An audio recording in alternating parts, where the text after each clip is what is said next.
morning. Happy Monday, everybody. Welcome to episode 81 of Two Peas in the Podcast.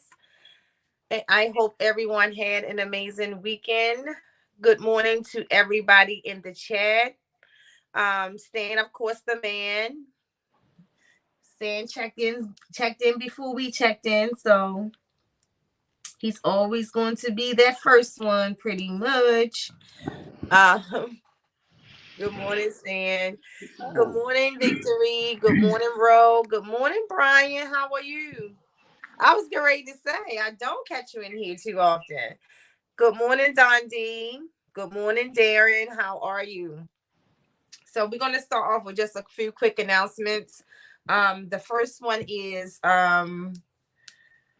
it's last minute, but Lady T's Exotics, we will be vending this weekend at Hamburg, April 13th. So in addition to the April 20th show that we will be vending in Fredericksburg, which is the Berryville show, April 20th, managed by our sponsor, Maryland Reptile Farm. We will also be in Hamburg on this Saturday. So hope to see, well, I know I will see a lot of you there because that is a show that, like I said, I frequent a lot before. And the opportunity came all of a sudden from one of our favorite vendors for me to be able to do it this weekend. So I'll see how it go. I can tell you that the old Hamburg location for me, it started off as one of my favorite shows and then not one of my favorite shows. I'm hearing the new venue, the new area, definitely gives it a better spacing. So I'm going to see from the other side for the first time. So I'm excited about that. Then July will return to Gettysburg. So that's just the update for right now. If you guys are not following the co-host Miss Exotics, make sure you are following Miss Exotics on Instagram and on TikTok as well. Just in case, for whatever reason, if I'm not, available to answer a follow-up question or anything like that from one of the shows, you can actually follow up with her as well. Church announcements. Thanks, Sister. I like that. That's a good way to put it. It did sound like it. Let me start off with a few announcements. I can't. Good morning, Vanna. Good morning, beautiful. Right. So it's too funny. We make now, that Darren, like I'm gonna say it like that every time now. Thank you. I'm gonna say it like that every time now. What you say, Morgan? We need to make that like the official thing, like right, like that is church announcement.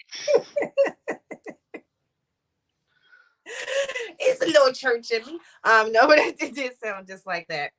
All right, so next I just want to get into our topic. First of all, Morgan, how was your weekend? It was good. It was pretty relaxing. We didn't do a whole lot. Just stayed around the house, played with animals. Works for me. As some of you have seen, one of my babies had laid her eggs yesterday. So it's always funny how once one lay, all of them start to just go right behind the other. So we should be over the next 30 days seeing about 3 or 4 more clutches dropping over the next 30 days. And then over the next 60 days, at least one more. I didn't breed a lot this year in terms of ball pythons intentionally. And I didn't breed the retics in the later season like I did before they actually, how they did themselves before. But this time I did, we are pairing T'Challa with the tiger pod, who is het albino, because we went double het albino pods. And then, of course, raise them back up, put them back together to create some visual albino pods. So, T'Challa is currently, because she's been in breeding mode for months. Like it's like she's not turning it off. And when I was talking to Kevin, he talked about the fact that she'll still go through those cycles and lay slugs even if we don't breed her. So I was like, okay, might as well not waste those eggs. And it gives me time in between, because the last set of retics that were born in May of last year, they're all pretty much gone, except for the ones that I'm holding back, the ones that I decided to keep. There's only 2 more of those that are currently available for sale. And so yeah, so we are super excited to be able to progress in terms of shows, and this 2024 season, far as the breeding kicks off my 2027 plans. But 2024 and 2025 were the years that we projected to start producing the animals that we will be holding back. So far as the ball pythons, a lot of the ball pythons that we will be having going forward will be holdbacks, except for, those exceptions in the clutch that may not be the particular animals that we need for our future breeding plans. So it's exciting that, and as y'all can see, am brand ambassadors for 2 makeup companies, Ducky's Cosmetics, which sells lippies, the lashes you see behind me, the gold bricks behind me, luxury lashes, which, when I say luxury lashes, I mean luxury lashes, pigments, and as well. And it's definitely a brand that I shopped at, and I shop at a lot. As you can see, Duffy actually has 2 shelves behind me, and I am Chanel Cosmetics. So if you are buying gifts for your lady friends or wives, you can definitely shop there. Use code Nikki, Nikki, and you can get 15% discount off of either one. That's duckycosmetics.com, and I am Chanel, CHENEL.com, cosmetics.com. All right, so let's get into our topic for today. Reptile show etiquette. And so this comes up as we talk about being on this side of the table and then being on the other side of the table as a reptile breeder. But lately, and just from being on the opposite side of the table, I still think of reptile shows as I did when I was a customer only, right? I'm still a customer, and I still apply those mindsets to being a customer, regardless of being on the other side of the table. However, the last few shows, I would say, I think especially when you have educational shows in the same place, that there should be some type of clear, defined communication what a reptile show is. Because for people born in the earlier years, it's one thing, and to the new generation it could be something. Until children, it's literally a expo, how we call them, right? An exposition, because most children are not buying anything.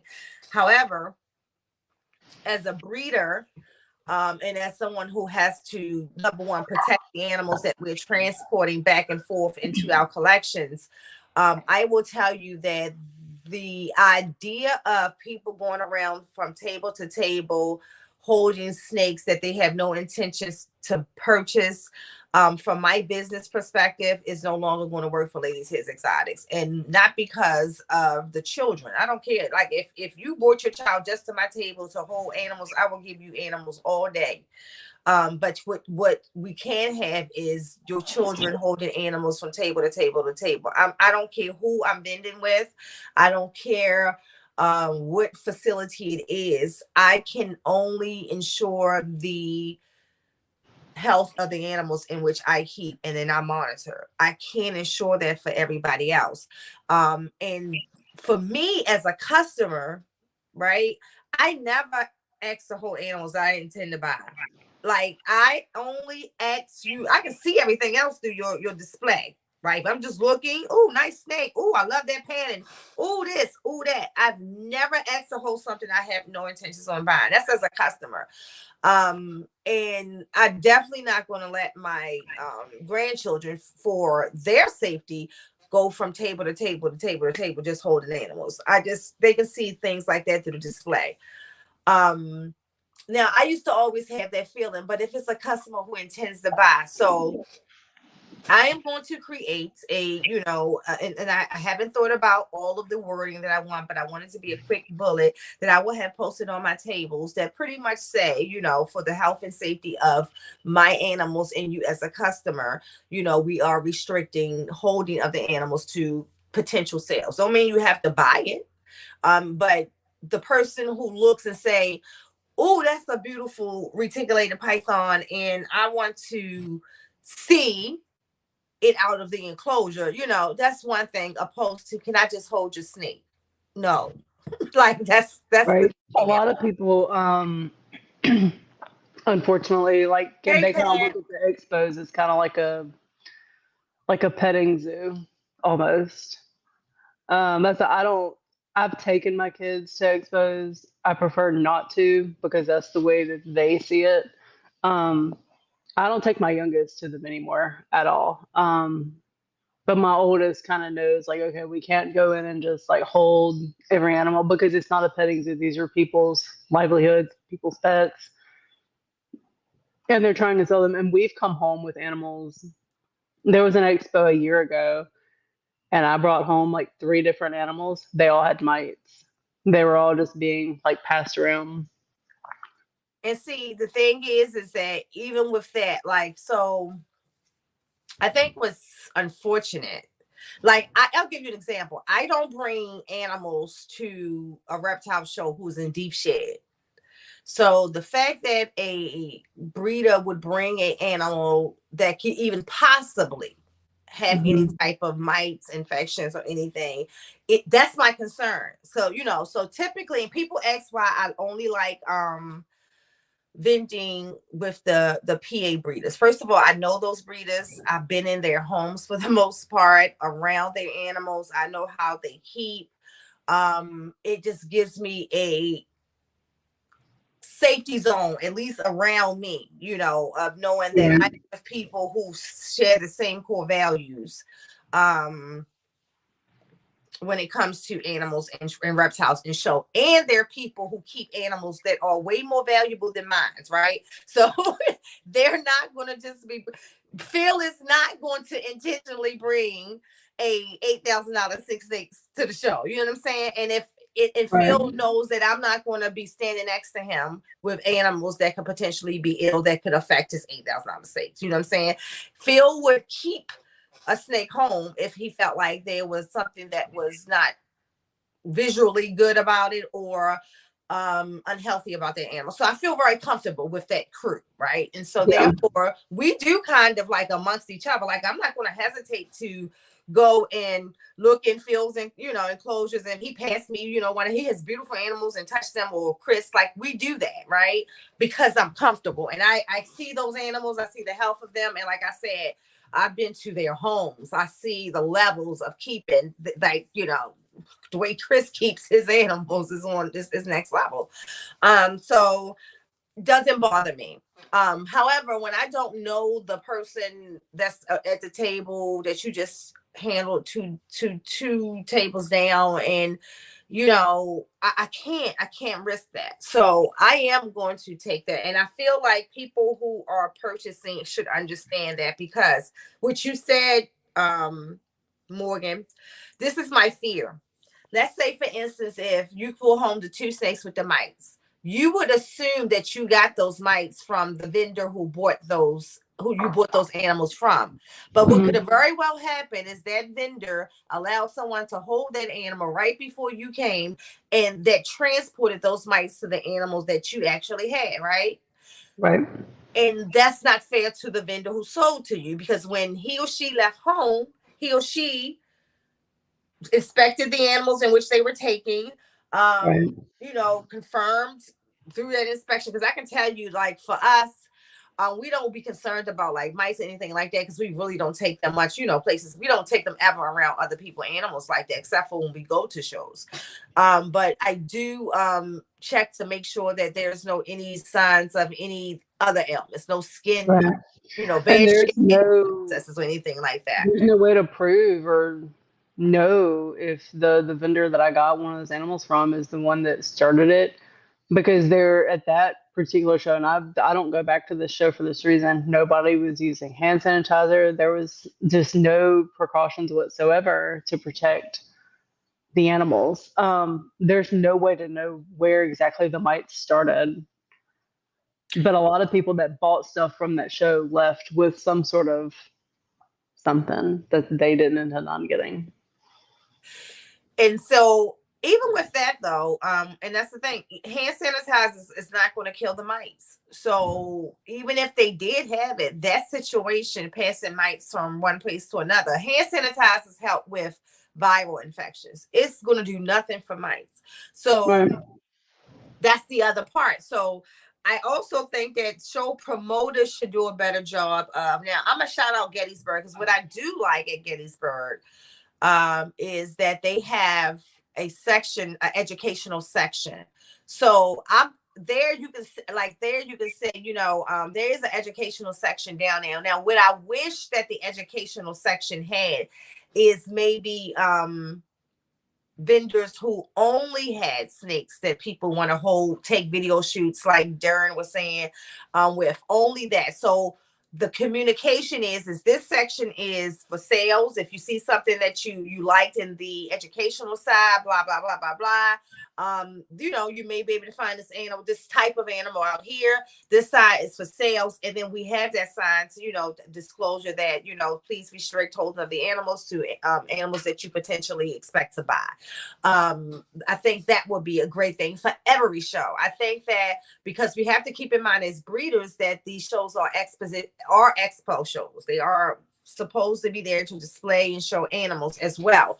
That's the history of them, pretty much. So if we stick to that, and then we do that, and we have a section where, and you come to the show, there's this section of people who's there to purchase and pick up animals and all of that, and then there's a section of people who's bringing kids for educational. That's a different section. Those kids can hold all those animals that they like. They can get the all the educational information that they like at that time. But I think it has to happen both ways. The communication has to happen from on a standard from a promoter side, and on a standard from a customer side. There should be actual etiquette on the customer side when they walk in, to let them know how this is going to work. Victory said, bring two that we let kids hold, touch, etc. They go into quarantine at home. I treat like they have mites when they get home. So 15 minutes on paper for a week. I have yet to get mice, and I enjoy. So we normally would take at least one, but my thing is, with some of the viral stuff, I'm not even worrying about just mice anymore. Like, I think that it's enough of these shows that show that they allow people in sometimes who probably shouldn't be vending at shows. So for me, and just having the collection that I have, it's not worth it anymore. And then having not just the breeding collection and the cell collection, but I also have a whole lot of animals to keep. And like I said, that restriction still allow people to hold an animal that they potentially will want to buy, even if they don't buy, but it restricts the whole, like Darren was saying, can I hold this animal, and I just want to take pictures with it. I'm over that part of it.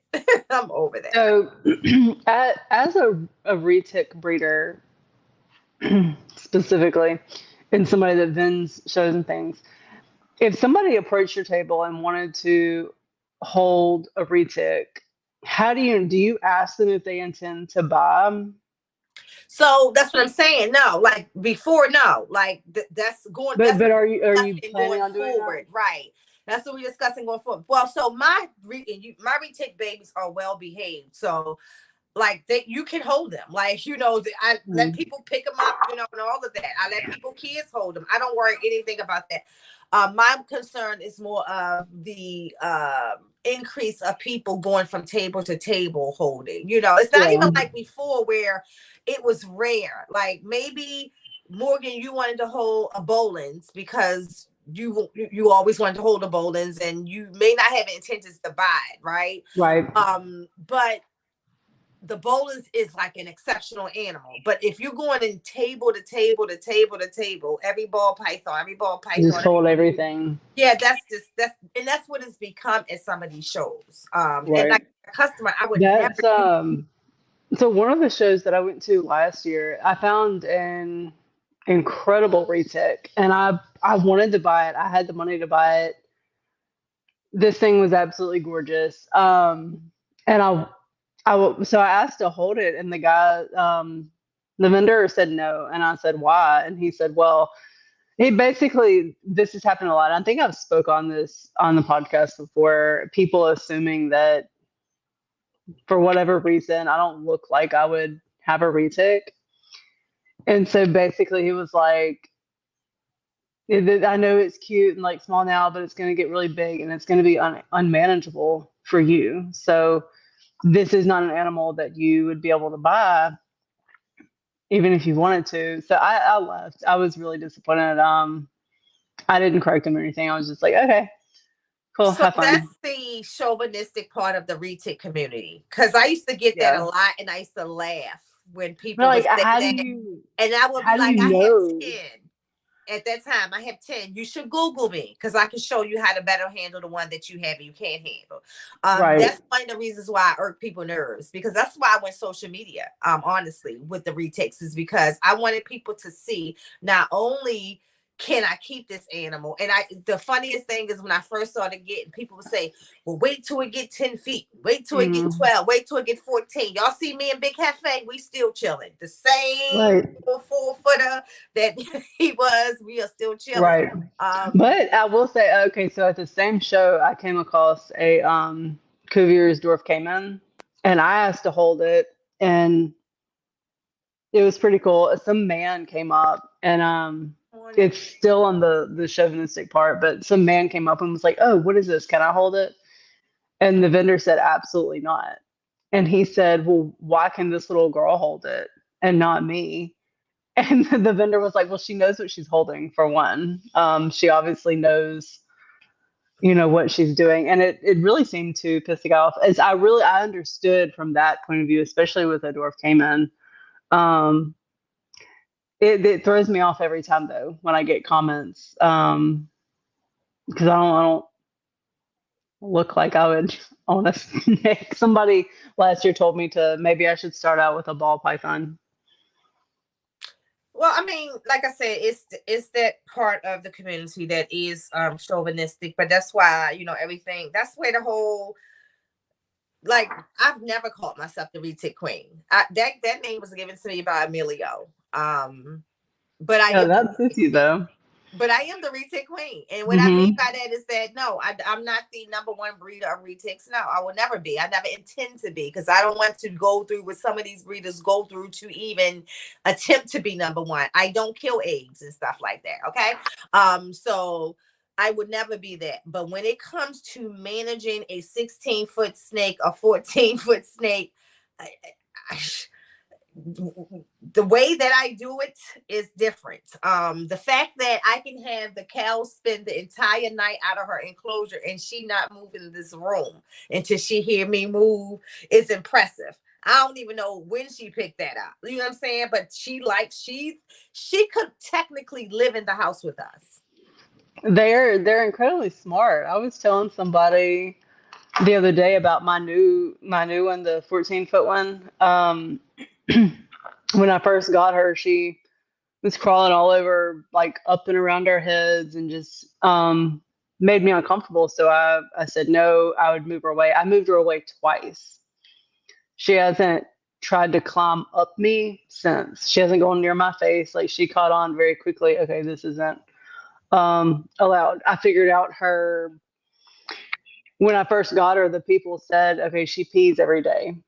And she did. When I got her for the first month or two, she peed every day, and it was driving me insane. Well, I started cleaning her enclosure with her inside of it. I didn't take her out when she peed. She doesn't pee every day anymore. She was peeing every day to get out, because that's what got her out of her enclosure.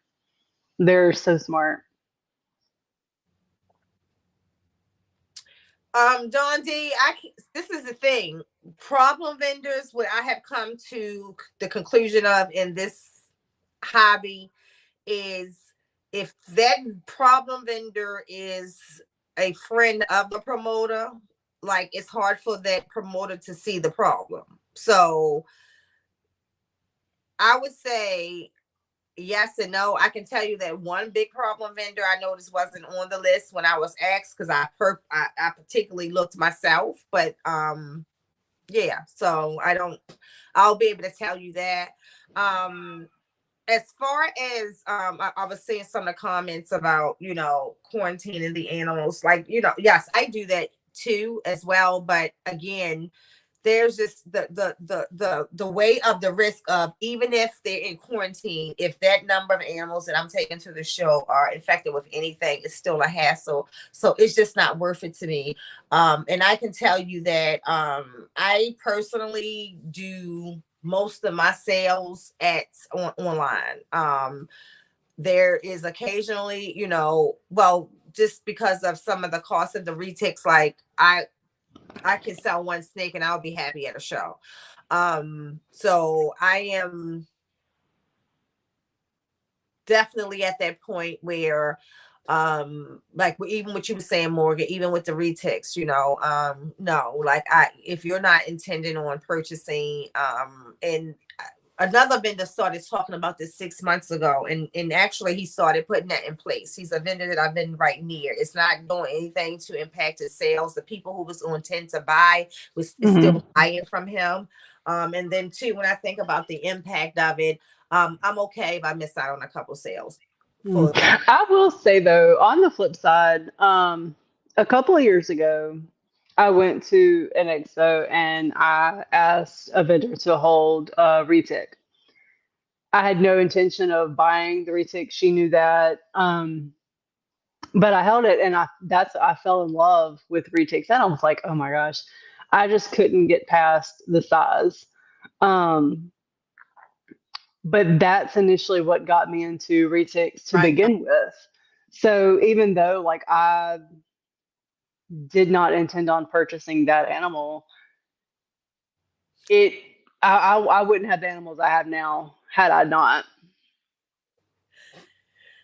Well, so, and that's my point. So, like, I do think the expo part is a big part of it, right? So, it's supposed to display and show animals for educational purpose. So, to Victory's point, I'm all for that part. So, like, at Gettysburg has a whole educational section. So, that's what I'm saying. Like, if I said, okay, these are the snakes that Michael can show off in the educational section, I will be okay with that because I'll know that those people are just going around touching those two snakes that Michael probably have in the educational section. I do believe that every expo should have a section where children should be able to come and just do that, just hold snakes. I don't believe it should be a good idea where the animals are displayed for sale, is what I'm saying. Yeah, I get that because I don't like taking especially my youngest in there because he's like, let me touch this, let me touch this, let me touch this. And then if we're standing there just letting him look at all these animals, that's basically clogging the line for people that are interested in buying. That's another thing. And he's 4. Like, no, you're holding, and then it's like it's a family, and all y'all standing around the table, but then you have this potential buyer right behind, and I don't want to ever feel like one is more important than the other because you both are important. Because I can also tell you that there has been times that let's say a younger adult wanted to buy animals for whatever reason at that moment couldn't afford to buy it, right? But I'm gonna take your card and then call me a month later and purchase that animal. So again, though, that was with intent, and you can tell by what they say. Can I just hold it? No. Then the person composed to the person who intends to buy it and say, hey, can I see that snake right there? That's the person who intends to buy it. Can I see it? And so you take that out and you give it to them. But the people who say, can I just hold it? They're telling you right there they have no intent to buy and they just literally want to hold it. Those is the ones that they will get that response that, due to the health and safety of the animal and for you, we want to restrict, the holding of the animals to potential sales, and if that's a person who probably would have purchased or whatever, well, I'm okay if I miss that sale. I don't want it to be, your intent should be, like, typically, can I see that snake? Or like if we go buy a pair of shoes, can I see those shoes? And there's no other expo. You cannot go to it's very few expos. I'm gonna use an expo like a gun expo, for example. There are certain guns that you cannot hold unless you have the intent on purchasing. Certain level of guns that you cannot hold unless you are intended to purchase those. If you are there to just like see, normally that vendor or that brand has a whole selection of open poo-poos that you can just go around and kind of like treat it like an expo. But I just think that when you're talking about things different from living animals or like snakes where they can actually spread disease, you know what I'm saying? That's one thing. That can be in the same room. But I think that at this particular point, every expo should have, this is the educational room where your child can literally hold, touch, feel, these different types of reptiles. Good morning, Emilio. I talked to Emilio up this morning. I was just telling them, Emilio, that I did not give myself the name Retic Queen, that name was given to me and branded by you. And yes, I ran with it because I am the Retic Queen.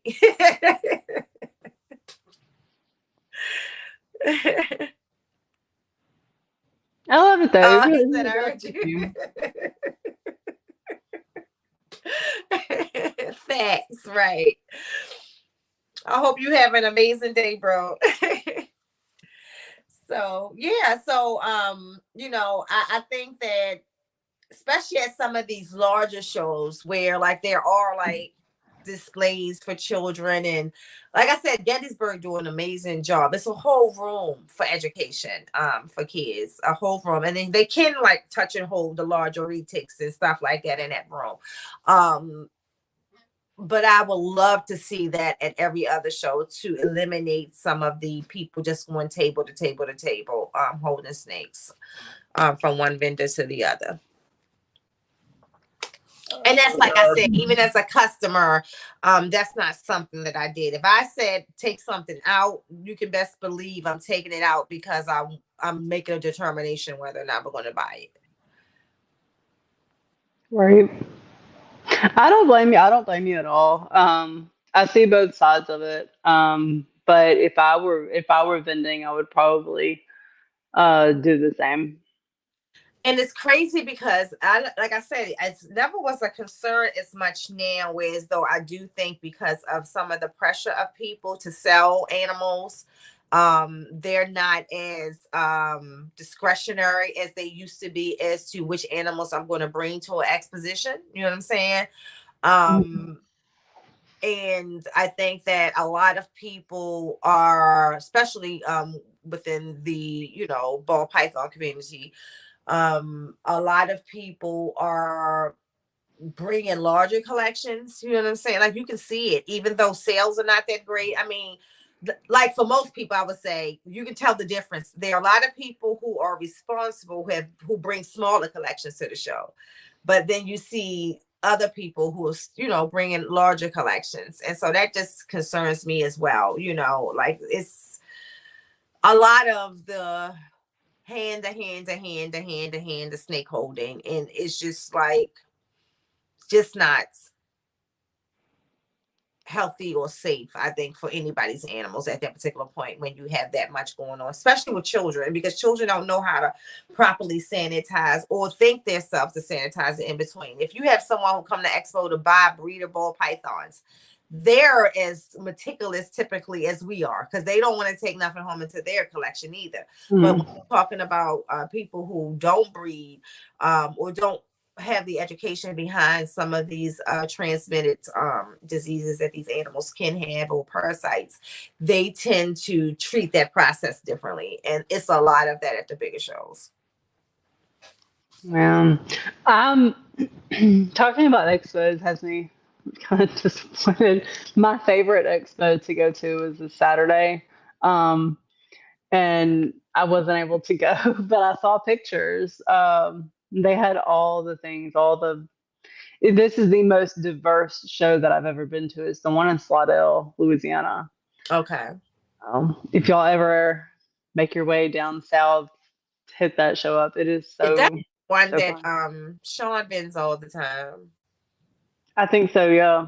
Hmm. Yeah, I think I saw him on Instagram posting about it. He does that all the time. But at least they still having that show because at one point that was like on the table whether or not that show was going to continue. So Really? I didn't know that. yeah, that was That on the is the table whether best it show. continue. Yeah. So that's good. All right, so that's all I have for today. You have anything else to add, Morgan? Before I head to the gym. Um, Not that I can think of. I think we covered a good bit of it. Okay. So we'll be back next Monday. So just a quick question because someone asked me this. Basketball season is over for my grandson. So someone said, are you bringing back reptiles and cocktails? And the answer is no. And I may explain why. There are so many podcasts. So many podcasts that now I feel like some of them just repeat the same information. Aside from Hair Down Fridays, which I just feel like that's its own lane. You're never gonna get the same information in that podcast. Like you're never. It's too many different people who come through, too many different things you're gonna see. Hair Down is its own bucket. Like take it away. But outside of that, you see a lot of repeat people. You see a lot of people who just don't hair down. Like you see the stuff regurgitated over and over again. And if I'm being honest, like even to hear myself twice on two podcasts, it's just like I'm over it. But like I told Morgan, this one is so important to me because we talk about not just one lane of the community. We talk about the broader spectrum of what the community needs to hear. So this one will always Mm. be on the table and always will continue because I'm not bored with it because it actually gives us so many different lanes of conversation. Morgan, you're great with coming up with ideas for the podcast as well. So Thank you. different. The audience is different. We never have the same audience on a Monday, and I appreciate that. I love having the different people come through. Brian, it's so good to see you in here. But yeah, it's just golly, like, and then there's still new podcasts coming. So somewhere everybody who decided to breed felt like they needed to have a podcast too. And it's just too much for me. It's too much. I was talking about this podcast yesterday though. I really enjoy being on it. I love the topics that we talk about, and I feel like a lot of it is, well, like some of it can be like everyday stuff for us as reptile Right. keepers. It's easy for me to forget that the people on the other side, the people that don't keep reptiles, they don't see like what we see. So being able to get up here with you and Dre, and we all come from different places, different perspectives, and to be able to bring these topics up has people have reached out to I me like feel they've learned a lot of different perspectives, gained different respects and whatever. Um, I like it. I appreciate it, and I enjoy doing it. oh, well, I'm glad you do. And like I said, I do. I enjoy doing this one. It just gives us such a broad spectrum of what we can discuss. And Right. it's always, I feel like we both we're so passionate in like a lot of the same ways of animal keeping. So it's like the conversations are, although we don't always have the same thought process on, and which I wanted, Right. right? But Because we from that's two what makes different, it so good. yeah, exactly. And then we see things from two different perspectives. Sometimes I think that when we come together, what's up, bro? I was just talking about you too. I was just saying, I was telling them, that, you know, there's just so many podcasts out there right now that it's too much, and it's just not exciting anymore, except for Hair Down. And I was just saying that, you know, just the, Hair Down is his own bucket. It's never boring because you're never going to see the same people. You never know who's going to be there, what snake you're going to see, what event is going to happen. So it sits in its own lane. So when I say there's too many, it's too many in the sense of the same regurgitated information. And I say, and a lot of times it's people who just on Hair Down that the person is interviewing anyway. So we already done seen and saw, you know, everything that we could possibly see from that person. But yeah, it's just it's so saturated in when it comes to some really good educational non-regurgitated podcasts that are positive, even that too, you know, it's limited. And so therefore I just feel like this is the one for me.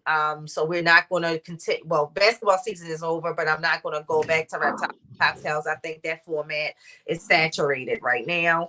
And whatever I need to know or learn or see, it will still happen on Hair Down anyway, which is the one place that you're going to see variety all the time, if you ask me. Yeah. No drama, no hate, you know what I'm saying? Just ball pythons, people, snakes, Burmese pythons, you know, top of the line breeding, and that's what we need. So that's all. Yeah. I mean, I've enjoyed this. So I've been keeping reptiles for the last almost 15 years. I've since getting on social media, I have learned so much. Getting all the different perspectives, learning from you and all the other people that have been keeping for a lot longer, or that have tried different things with their animals and gotten different responses. Um, and I've talked about that before, just being on social media and being a part of. I don't feel like I was a part of the reptile community until a couple of years ago, even right, though I've been keeping for more than a decade. right. So being a part of that community has really opened me up to a lot of things, and I'm really appreciative of it.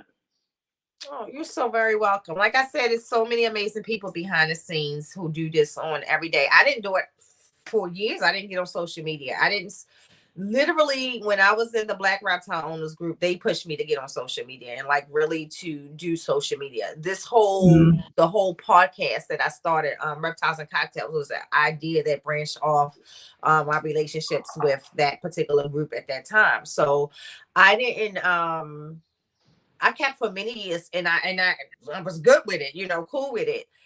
It wasn't until I decided to read that I felt like I needed to be more a part of the community. And that's when I started doing more things socially. So Mm-hmm. there's nothing wrong with the people who keep in the cut.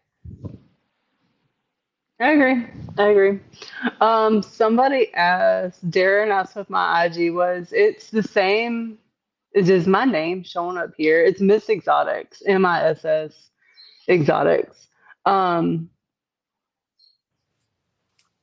if you follow Nicole, which obviously you do, I'm on the the thing that you shared for the podcast this morning. Yes. Uh, So on IG, when I shared the post for the podcast there, and she's linked onto that, it's a collaborator too. What I have an issue with is people just starting podcasts and not being respectful for the ones that have been doing it and just start doing a podcast in time slots that's overlapping others. So Ken, think about it this way with regular TV. Don't let that bother you because it's so many. It's no way that everybody can find a time slot because it's just so many. Like I think people when we started doing these podcasts 3 years ago, there was only a handful of us doing it. So it was like you can slide in this slide, slide in this slide, slide in this slide. It was open slides everywhere. But then more people start to do it. So focus on what you do, your brand, your audience is going to come. Like I'm gonna use y'all as you know in Morganos, like on IG. I was trying to figure out so busy focusing on a way to figure out to take my TikTok and merge the makeup and the reptiles together. And I didn't want the makeup people to be offended by the reptile people to be offended by the makeup. So I was wondering, like, oh my God, how do I do this? I stressed that, Ken. So one of the girls said, stop stressing it. your whole idea of bringing the two together, that's how you're going to be able to do it. So you're going to have some people who may fall off from one, but you're going to gain on the other. And she was absolutely right. My momentum started when I combined the two. So just think of it that way, that keep doing what you're doing, keep what's unique about what y'all are doing on that podcast, and then the right people are going to come. Don't focus on time slots. I mean, Keith has never changed his time slot, and he has the same audience and even greater. Never changed to hair down time slot. You know, I think we bumped it probably once, and that was just because of scheduling, like from 7 to 8, or 8:15 or something like that. But it was never changed because of somebody else's time slot. Never, ever. So just stay focused on what you're doing. Stay committed to what you're doing. Your numbers are growing gradually, and they're growing organically for you. And keep doing your thing. Don't compare or worry about what somebody else is doing at that same time slot, because this is the thing. Who I want to watch at 9 o'clock is who I'm going to watch at 9 o'clock. And sometimes that can be two people at the same time. Like I can have this one open, like right now, even as I'm on, I'm looking at I'm doing my own podcast, and I have something else going on right here too. So, we can still support it if we want to support it. Don't worry about it. Keith said, I agree, Vanna. Let's see. Reptile podcast by people you can tell don't give about nothing but being seen. Right, exactly. And that is the truth. Exactly.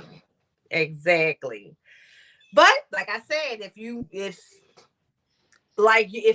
a substance, like we're gonna watch it anyway. Like it's plenty of times I have literally watched Elias in another podcast at the same time, like because you don't want to miss certain things. But when it comes to time slots, I don't think it's intentional. I just think people want to do their podcast and dag it. All the time slots during the week are full. All the ones on the weekend are full.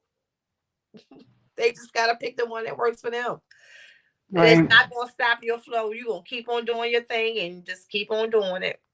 Right. I feel like the more you stay genuine and just doing what you're doing, more people will be attracted to that, because people see through the flakiness, this person just wants to be seen type stuff, and it's very unflattering. That's true, Vanna.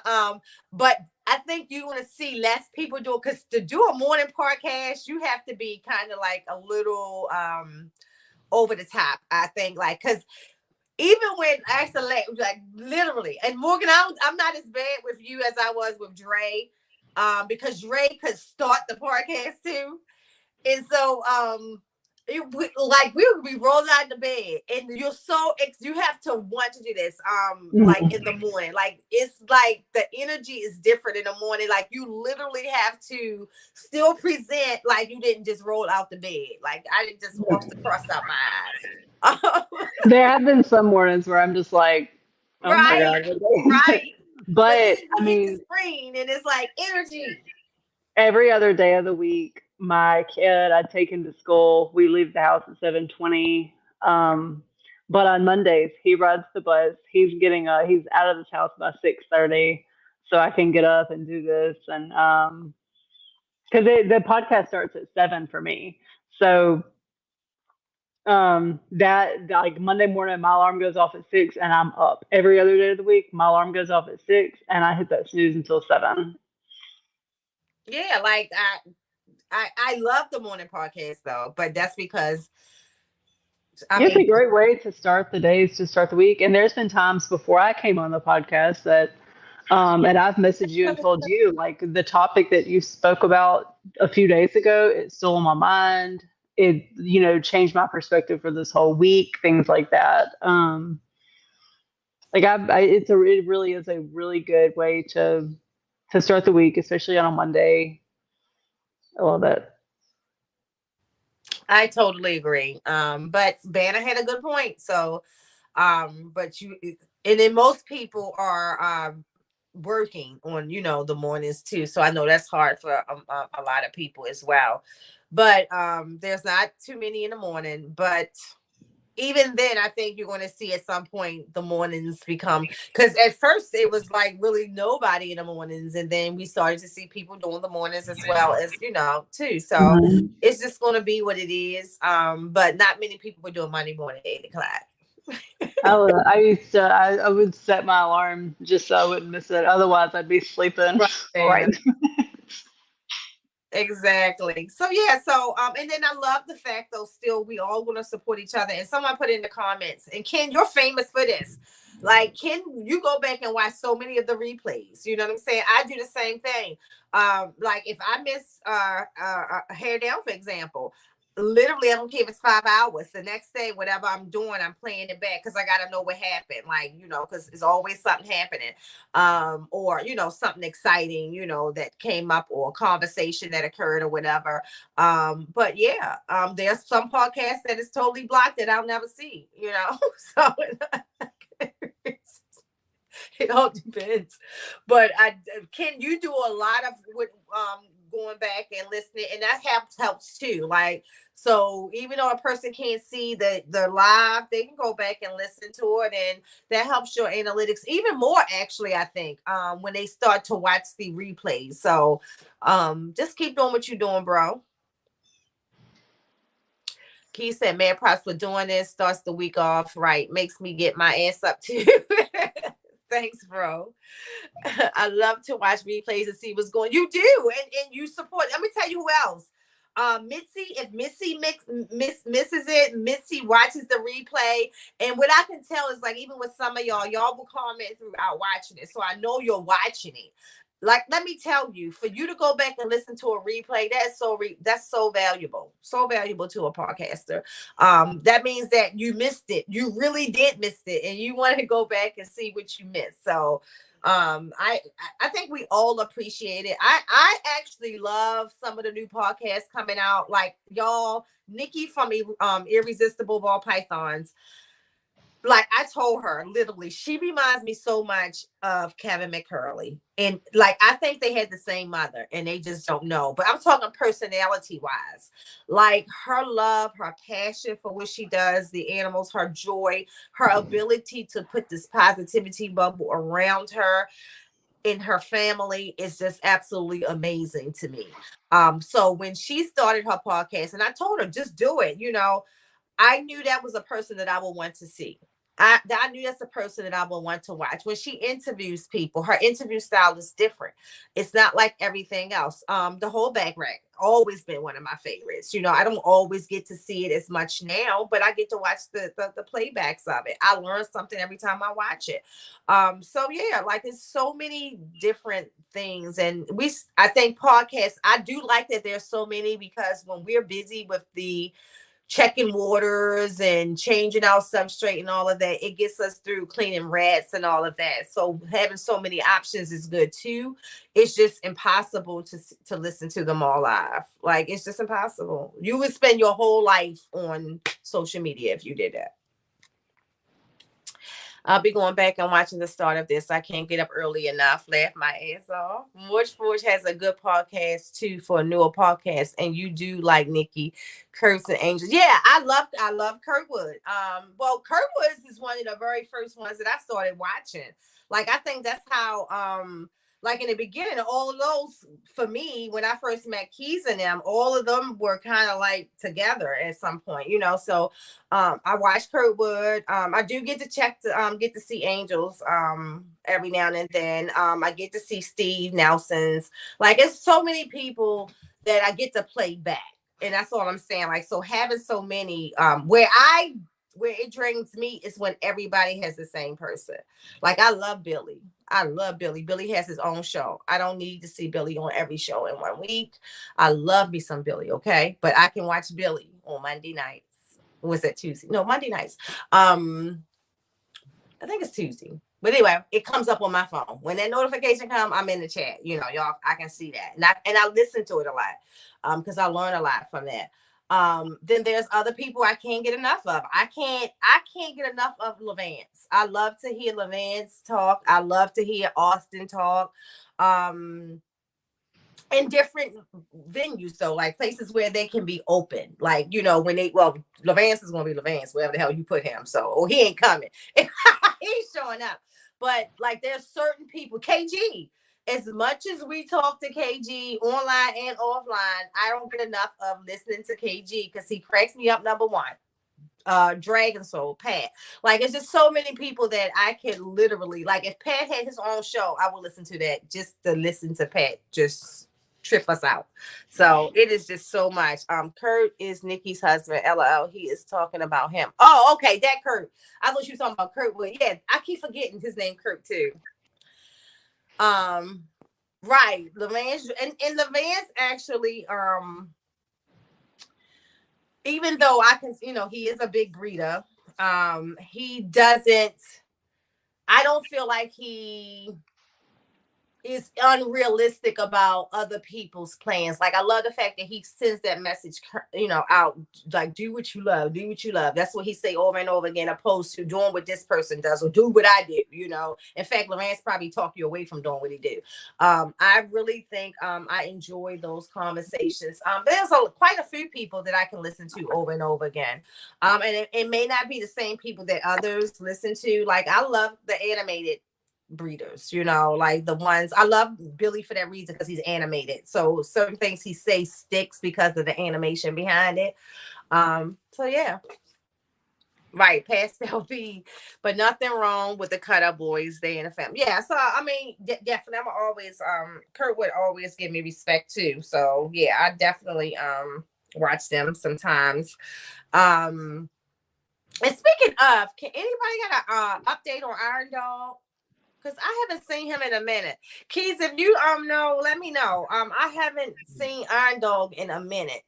Not even on Kurtwood show. So I hope he's doing well. And if anyone talks to him, tell him, you know, I asked about him, Chris. For sure. All right, y'all. So that's our show for today. I hope everyone has a great one. Morgan, you have an amazing day. You too. Get ready to hit myself out to the gym, and I will. That's what I need to do. Today is Monday, so I will be live with the animals later on in the evening. I don't know which animals yet and what I'm doing, but I'll be live later because yeah. And I did do a live yesterday because we pulled eggs for one of the girls yesterday. So we did do a live. I posted some clips of that on TikTok. So good. I'll hop in to share it with me. Make sure I don't miss it. Getting settled, and he's doing well. Thank you so much, Ken. Thank you, Vanna. I was rocking the shirt yesterday. I was thinking about him. I'll find out for you. All right. So it's good to hear that he's doing great. Because I haven't seen him on any of the usual places that I would see him. So thank you, everybody. So everybody go rock your day out. Have an amazing day. Sign it off. We'll see y'all later. And we're going to start posting our topics like we did. I will have Morgan. We will come up with one. Morgan, let me know what you're thinking about today. And we'll get it posted by Tuesday. Okay. All right. Talk to y'all later. Okay. Bye, y'all.